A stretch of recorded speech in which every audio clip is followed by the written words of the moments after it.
Hello বন্ধুরা, welcome to sports express Bangla. তো Delhi versus east Bengal খেলাটা সম্পন্ন হয়ে গেছে। এই খেলাটা অনেকটা দেখলাম ঠিক মোহনবাগানের যেরকম রিপ্লে, অনেকটা সেরকম হয়ে গেছে। সেই মিস পাস, ফাইনাল থার্ডে গিয়ে গোল না করতে পাওয়া, অনেকটা মোহনবাগানের হাওয়া গায়ে লেগে গেছে ইস্ট বেঙ্গলে, এরকমই মনে হলো। মানে প্লেয়াররা কি মেন্টালিটিতে খেলছে সেটা একমাত্র তারাই জানে। ইস্টবেঙ্গল মোহনবাগানের গায়ে মানে ইস্টবেঙ্গল মোহনবাগানের টিমের জার্সি গায়ে চাপা মানে তাদের যে অনেক দায়িত্ব নিয়ে খেলতে হবে, এটাই তারা মাঝে মাঝে ভুলে যায়। তো আলটিমেটলি তারা কষ্ট সৃষ্টে হলেও ফাইনালে পৌঁছেছে। এর থেকে অনেক ভালো খেলা এক্সপেক্ট করেছিলাম।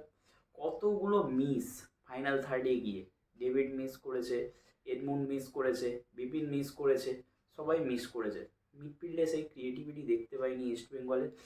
কপাল ভালো যে আজকের ম্যাচটা একা হাতে গিল বার করে নিয়ে গেছে। পেনাল্টি শুট আউট প্রথম ম্যাচের মধ্যে বলুন, আর পেনাল্টি শুট আউট ম্যাচের পরে বলুন, 90 মিনিটের পরে গিল যদি ওই সেভগুলো না করতো, 90 মিনিট পর্যন্ত যেতই না খেলাটা। তো আলটিমেটলি ইস্টবেঙ্গল বলল যে ডার্বির জন্য তারা এক হাত বাড়িয়ে রেখেছে, ডার্বি হওয়ার জন্য। এখন শুধু বাকি কাজটা মোহনবাগানকে করতে হবে। মোহনবাগানকে নর্থ ইস্ট ম্যাচটা জিতে তাকে ফাইনাল খেলতে হবে, বলি আরেকটা ডার্বি শুধু সময়ের অপেক্ষা, যদি মোহনবাগান নর্থ ইস্টকে হারাতে পারে। তো সেই ম্যাচ নিয়ে তো পরে বলবোই, আগে বলি আজকের পর আরেকটা ইন্টারেস্টিং জিনিস, যে ইস্ট বেঙ্গলের দুরকম সমর্থক পাওয়া যেতে পারে। কেন, এটা আমি লাস্টে বলছি। প্রথমত ইস্টবেঙ্গলের খেলাটা বলি। ইস্টবেঙ্গলের আজকে বল পজিশন থেকে, শট থেকে শুরু করে সব কিছুতে এগিয়ে, শুধু ফাইনাল থার্ডে ফিনিশ করতে হবে, যেটা আগের দিন মোহনবাগানের ক্ষেত্রেও দেখা গেছে। ড্র হয়েছে সেই কারণে। আর রেফারি কিন্তু আজকে খুব কড়া ছিল, তো কাটফাট হয়েছে অনেক, সেইগুলো কিন্তু সাবধানে থাকতে হবে। ডুরান্ডের খেলা আর একটা ম্যাচ যদিও বাকি, কিন্তু ডুরান্ডের যখনই টাফ প্রতিপক্ষ পড়ছে তখন কিন্তু গোলের সংখ্যাটা এরকমভাবেই কমে আসছে। যখন দেখা যাচ্ছিল টিমগুলোর মান অনেক উঁচু নিচু হচ্ছিল, সেই টাইমে কিন্তু এতটা বোঝা যাচ্ছিল না, যে 5 গোল 6 গোল দিয়ে দিচ্ছিল। বোঝাই যাচ্ছিল যে টিমগুলোর উচ্চমান আর নিম্নমানের, তো সেই কারণের জন্য গোল হচ্ছিল অত। কিন্তু এখন এই সেমিফাইনালে আসার পর বা কোয়ার্টার ফাইনাল আসার পর এত কিন্তু গোল হচ্ছে না। তো আলটিমেটলি ইস্টবেঙ্গলকে এখন থেকে ফাইনালের চিন্তা করতে হবে। তার উপর তারা অনেক প্লেয়ার ইনজুরির মধ্যে আছে, তাদেরকে যত তাড়াতাড়ি সম্ভব ফিট হতে হবে। কেননা ফাইনাল খেলা বলে কথা, যদিও ফাইনাল খেলা 23 তারিখ, তার আগে কিছুটা সময় পাবে, 3-4 দিনের রেস্ট থাকবে।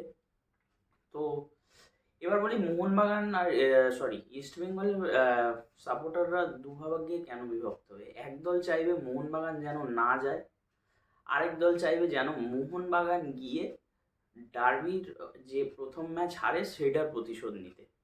আমি চাইবো মোহনবাগান যাক এবং সেই খেলাটার ডার্বিটা আবার দেখতে চাই। তো একদল যারা চাইবে মোহনবাগান যেন না যায়, তারা অ্যাকচুয়াল ভয় পায় মোহনবাগানকে। আর যারা চাইবে যাক, তারা অ্যাকচুয়াল স্পোর্টসম্যান স্পিরিট রেখে কথা বলে। হার জিত তো পরের কথা, আগে তো খেলাটা হোক, খেলাটা এনজয় হোক, সেইটাই আগে। তো এইটাই মেন। আমি আশা করব এরকম ইস্টবেঙ্গল সমর্থক যেন না পাওয়া যায়, যে যে চাইবে মোহনবাগান না যাক। এটা নিয়ে কন্ট্রোভার্সি হতে পারে, আমি জানি না, বলতে পারবো না, কিন্তু আমার মনে হলো এটা, তাই আমি একান্তই ব্যক্তিগত মতামত। তো আপনাদের কি মনে হয়, আপনারাই কমেন্ট করে জানান যে আপনারা কাকে দেখতে চাইছেন ফাইনালে, মোহনবাগানকে না নর্থ ইস্টকে। সেটা তো সময় বলবে। আর একটা দিনের অপেক্ষা আছে, 24 ঘন্টা পরে এরকম টাইমেই হয়তো জেনে যাবেন। হয়তো কি, অবশ্যই জেনে যাবেন। তো এই ছিল মূল ম্যাচের আলোচনা, হাইলাইটস নিয়ে। তো মানে এই ম্যাচ নিয়ে শুধু পেনাল্টি শুট আউটের ওপর, বেশি কিছু তো বলার নেই। তো যেগুলো আমার মনে হয়েছিল আমি বললাম। তো আপনার যদি কিছু বলার থাকে অবশ্যই সেটা কমেন্টে লিখতে পারেন। আর এরকমই ভিডিও পেতে চ্যানেলটা অবশ্যই সাবস্ক্রাইব করে রাখুন, একদম ফ্রি, এত ভাবনা চিন্তা করার কিচ্ছু নেই। জাস্ট একটা সাবস্ক্রাইব করলে আমার মোটিভেশনটা বেড়ে যায়, এই হচ্ছে ব্যাপার। আর এরকম এটাই বললাম যে ভিডিও ভালো লাগলে লাইক করবেন, আর কমেন্ট শেয়ার সাবস্ক্রাইব, ফেসবুক থেকে দেখলে ফলো করবেন। আজকের মতন টাটা। এরকমই ভিডিও নিয়ে আবারও চলে আসবো অন্য অন্যদিন। আজকের মতন টাটা।